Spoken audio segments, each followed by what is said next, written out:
సోదరా జాగ్రత్త. దావీదు యుద్ధం చేస్తూ ఎక్కడ దేవుడితోనే ఉన్నాను కనుక సింహం నోట్లోంచి నా గురిని విడిపించాను, దేవుడు చేశాడు కనుక ఇవాళ ఫిలిష్తీయుని కూడా జయించగలను. జయించడా? ఆడంబరాలు, రాజుగారి వస్త్రాలు, ఆయుధాలను ధరించి నాకు ఇవన్నీ వద్దన్నాడు. ఆడంబరాలతో ఏ మనుషుడు క్రైస్తవ జీవితం జీవించలేడు. మనుషుల దగ్గర మెప్పుకునేవాడు ఎవడు దేవుని పక్షం యుద్ధము చేయలేడు. దేవుని కొరకు తాను త్యాగంగా అప్పగించుకున్నవాడే దేవుడు అతని పైకి లేవనెత్తాడు. దావీదు ఫిలిష్తీయుని చంపాడు. ఏం పెట్టి చంపాడు? మంది ఉన్నారు ఇక్కడ, వాక్యం ఎంతమంది ఉన్నారు? దావీదు దేంతో చంపాడు? వరుసలుతున్నా చదువుకో, బైబిల్ తీసి చదువుకున్న తర్వాత ఇప్పుడొద్దు. ఏం చంపాడు తెలిసిన? శత్రువు మీద నిలబడి శత్రువు కట్టుకొని తీసుకుని వాడిని నరికాడు. అవునా కదా? శత్రువు కట్టుకోలేకుని శత్రువు అంటే శత్రువు మీద నిన్ను బలవంతుడిగా చేస్తాడు. ఏ శత్రువుని నిలవలేడు, గుర్తుపెట్టుకో. ఏ సాతాను నిన్ను శోధించలేడు, గురుగులు నీలో చాలలేడు. కనుక పాట పాడుకుంటాం కాదు, మేలుకో, కళ్ళు తెరువు. ఈ చివరి దినాల్లో ఎంతమంది నేను దేవుని ఎదుగు నడిపిస్తాను, ఎంత డబ్బు సంపాదిస్తాను, ఎన్ని ఇళ్ళు కడతాను, అది కాదు కావాల్సింది. ఎంతమందిని దేవుని కొరకు సంపాదిస్తాను, ఎన్ని ఆత్మలు దేవుని ఎదుగు నడిపిస్తాను. ప్రభువా, ఇదిగో నువ్వు నాకు అప్పగించిన వారు చెప్పగలవా రేపు దేవునితో నేను ఆశ్రయిస్తానికి వచ్చి దేవుడు దీర్ఘాయుష్మంతుడిగా చేస్తాడన్నాడు. దీర్ఘాయుష్మంతుడి అతనికి మరణం లేదు. పేసోలరా, మరణం ఉందా? మరణం లేదు. అతను దేవునితో ఉంటాడు. కానీ నువ్వు చచ్చిపోతావా? చచ్చిపోయేవాళ్ళు ఎంతమంది ఉన్నారు ఇక్కడ? చనిపోవాలి ఎంతమంది ఉన్నారు? చచ్చిపోయేవాళ్ళు ఎంతమంది ఉన్నారు? నాకు చెప్పాలి. సరే, మేము వేసిన వెడ్డింగ్ కార్డు ఇంకా ప్రింట్ అయ్యి బయటికి రాదు, వచ్చినప్పుడు చూపిస్తాను నేను మీకు. ఏ మనుషుడు చనిపోవటానికి క్రైస్తవుతో ఉన్నవాడు చనిపోడు. కనుక నేను పేర్లు రాస్తూ నా పేరు ప్రక్కన మా ప్రసన్న పేరు రాస్తాను. ఆ ప్రింట్ ప్రసాద్ అన్నాడు, లేటర్ రాయాలి కదండి ఇక్కడ. లేట్ అయిందయ్యా, మా అమ్మ చచ్చిపోలేదు అన్నాడు. మా అమ్మ చచ్చిపోలేదు, ఎక్కడుంది? పరలోకంలో ఉంది, అడ్రస్ మనం నేను కూడా వెళ్తాను అక్కడికి. మేము చచ్చిపోము. దీర్ఘాయుష్మంతులు మనం గుర్తుపెట్టుకొని మనం చనిపోము. మరణం మన మీద ఏమనదు. మన కొరకు మన ప్రభు మరణించినాడు, తిరిగి లేస్తే నిన్ను లేపినాడు. సంతోషమే సమాధానం.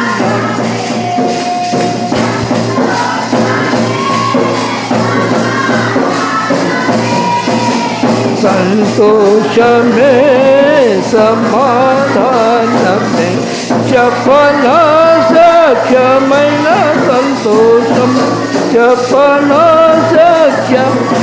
ప్రియసోదరా, తిరిగి దావీదు రాజు కావాలి. కానీ ఇక్కడ శత్రువు తరుముతూ ఉన్నాడు. దేవుని బిడ్డ, దేవుని చేత అభిషేకింపబడి దారి తొలగినతనే తరుముతూ ఉన్నాడు. కానీ దావీదు నేర్చుకుంది ఒకటి, దేవుడు నన్ను ప్రేమించినాడు, నా కొరకు ఆయన ప్రాణం పెట్టినాడు. నన్ను తరిమే వారిని నేను ప్రేమించాలి, నన్ను తరిమే వారి కొరకు నేను ప్రార్థించాలి. దావీదుకి చేతికి సౌలును అప్పగించాడు. పక్కన వాళ్ళు చంపుతూ ఉన్నారు, వద్దు. అభిషేకింపబడినవాడు చంపకూడదు. దేవుని స్వరూపంలో నిన్ను నీతో పాటు అనేకులు సృష్టించాడు. ఎవరిని నువ్వు మాటల ద్వారా చంపొద్దు. కత్తి ద్వారా చంపడానికి ధైర్యం ఉండదు, కానీ మాటల ద్వారా చంపుతావు. కత్తిపోటు మాటలు వంటి మాటలు మాట్లాడి అనేకులు చంపేస్తూ ఉంటావు. అత్తమామల్ని ఎంత మాట్లాడుతున్నావో, ఎంత ప్రేమిస్తున్నావో నాకు తెలియదు. నీ కోడల్ని ఎంత ప్రేమిస్తున్నావో నాకు తెలియదు. ఈ కత్తిపోటు మాటలు జాగ్రత్త. నువ్వు మారుమనసు పొందినావా? పైకి నీకు మంచిగానే ఉంది నీ జీవితంలో, ఏది మాట్లాడుతున్నా భయం కావాలి నీకు. నేను నా నోటి నుండి మాట్లాడు ప్రతి మాట నా దేవుడు వ్రాస్తున్నాడు. ఆ భయం ఉన్నవాడు ఎక్కడ తప్పు చేయడు. ఆ భయం ఉన్నవాడు క్షమించుతాడు, క్షమాపణ కోరుతాడు, కానీ కక్ష సాధింపు చేయడు. ఇది కనుకనే పారిపోయినాడు. ఎంతవరకు దేవుడు తను ఇష్టాన్ని, దేవుని చిత్తమాతను పట్ల నెరవేరే వరకు దావీదు దేవుని దగ్గర కనిపెట్టినాడు. కనుకనే దావీదు దగ్గర దేవుడు ఒక్క మాట అన్నాడు. ఏమన్నాడు తెలుస్తున్నా? ఏమన్నాడు? నీ సంతతిలో ఒక్కరికి, అంటే నీ సింహాసనం మీద నీ సంతతి ఉంటుంది, నిలబడిద్ది. నీ సంతతిని నేను ఆశించాను. అందుకని వాడు తిరుగుబాటు చేసినప్పుడు దావీదుని జ్ఞాపకం చేసుకుని సంతతిని పాటు చేయలేదు. నీ సంతతిని దేవుడు దీవిస్తాడు. నీ బిడ్డల కోసం ప్రయాసపడవద్దు. ప్రయాసపడితే వారి కొరకు కన్నీరు కాచు. సీయోను కుమారి ప్రకారమా నదీ ప్రవాహముల నీ కన్నీరు కారణము, నీ కన్ని పాపను విశ్రమింపనివద్దు. ప్రార్థన చేయి. ప్రభా, నేను అయోగ్యులను, బలహీనను, మీ మార్గంలో నడిపించును అని నువ్వు ఎప్పుడైతే ప్రార్థన చేసి సువార్త నమ్మి వాక్య ప్రకారం యుద్ధంలో ప్రవేశిస్తావో, యుద్ధంలో ప్రవేశించిన తర్వాత గాయాలు ఉండకుండా ఉండవు. యుద్ధంలో ప్రవేశిస్తే గాయాలు పడవా? గాయాలు పడితే పడవా? గాయాలు పడితే పారిపోతాడా మనుషుడు? ప్రేసలరా, నన్ను యుద్ధంలో చేర్చుకున్నవాడిని సంతోషపరచడం కొరకు ఈ లోకంలో ఈ జీవన వ్యాపారంలో నేను చెక్కుకొను. నా ప్రభు నా కొరకు ప్రాణం పెట్టాడు కనుక నేను కూడా ఆయన కొరకు నా ప్రాణాన్ని ఇస్తాను. అనేక ఆత్మ రక్షింపడాలి. ఈ మంట ఎప్పుడైతే నీకుంటుందో దేవుడిని ఎక్కడ విడిచిపెట్టి ఎలాంటి చిక్కు ప్రదర్శన ఉన్నా నేను ఆయన విడిపిస్తాడు. ఆ చిక్కులో ఉన్నప్పుడు నువ్వు కేక వేయటం నీకు చేత అవుతుంది. ఆ కేక వేసినప్పుడు నీ దగ్గరికి వస్తాడు, నేను విడిపిస్తాడు. నేను ఆయన ప్రక్కన కూర్చోబెట్టున్నాను. బలా నమ్మకమైన మంచిది కనుక నీ జీవిత యాత్రలో, భక్తి జీవితంలో దేవుని ఎంతవరకు నీకు విశ్వాసం ఉన్నది. దేవుడిని ఎంతవరకు దీవిస్తున్నాడు. ఈ లోక దీవెనల కొరకు కాదు. ఈ లోక దీవెనలు ఏ సేవకుడు ప్రార్థన చేస్తే రావు. ఈ లోక దీవెనలు ఒక మనుషుడు దేవునికి ఇష్టలుగా ఉన్నప్పుడు ఇస్తాడు. నన్ను గణపరచువాన్ని నేను గణపరుస్తాను. దావీదు రాజుగా చేశాడు. గొర్రెలు కాసుకుని దిక్కులేనాడు తండ్రి విడిచిపెట్టాడు, మరి అన్నదమ్ములు విడిచిపెట్టారు, కానీ తీసుకొచ్చి రాజుగా చేశాడు. చేయలేదా? యోసేపుని గుంటలో పడవేశారు, దిక్కులేని పడవ చేశారు, అమ్మేశారు. రాజుగా అయ్యాడా లేదా? మన దేవుడు చేయడా? ప్రేసలారా, గురుగులు లేకుండా చూసుకోవద్దాం మన జీవితంలో. ఏదో బోధన బట్టి గంతులు వేయటమా, సంతోషించడమా? అది కాదు కావాల్సింది. నేను ఆత్మ గలవాడిని, నాకు మీదకి ఆత్మ వచ్చింది, ఎగరవద్దు దయచేసి. ఒకసారి యేసుని గారు కోటలో మీటింగ్ పెట్టాడు. నేను కూడా వెళ్ళాను చూద్దామని.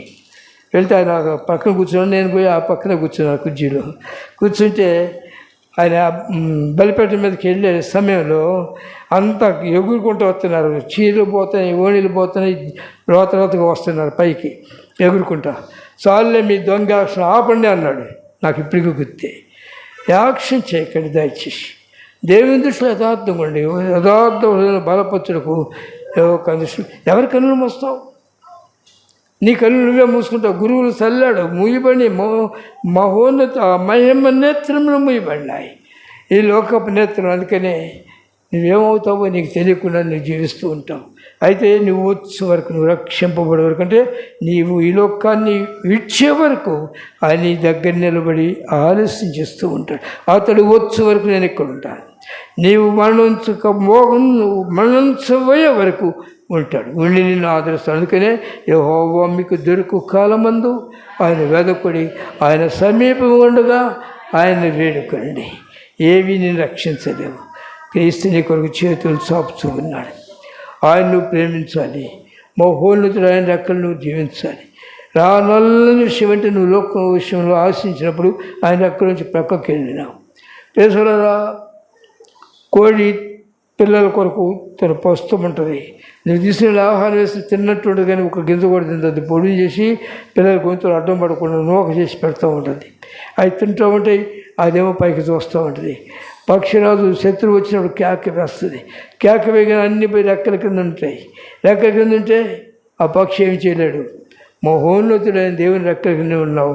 నీ ప్రక్కన 1000 మంది పడిను, నీ కుడి ప్రక్కన 10,000 మంది కొలను, అపాయం నీ ఎదుగు రాదు. అయితే నీకు విశ్వాసం అంటే రెక్కల కిందకు వస్తావా? పగటి వేళ దగ్గర బాణములకైనా, మధ్యాహ్నం ముందు పడి చెరోగములకైనా, చీకటిలో సంచరించే తెగులకైనా నువ్వు భయపడకుందు. కనుక ప్రియ సోదరుడా, దేవుడు నిన్ను ప్రేమించినాడు. నీ హృదయమును దేవుని ఆలయంగా చేయి. రమ్మనుచున్నాడు నిన్ను ప్రభు యేసు, వాంఛాతన కారముసా. రమ్మనుచున్నాడు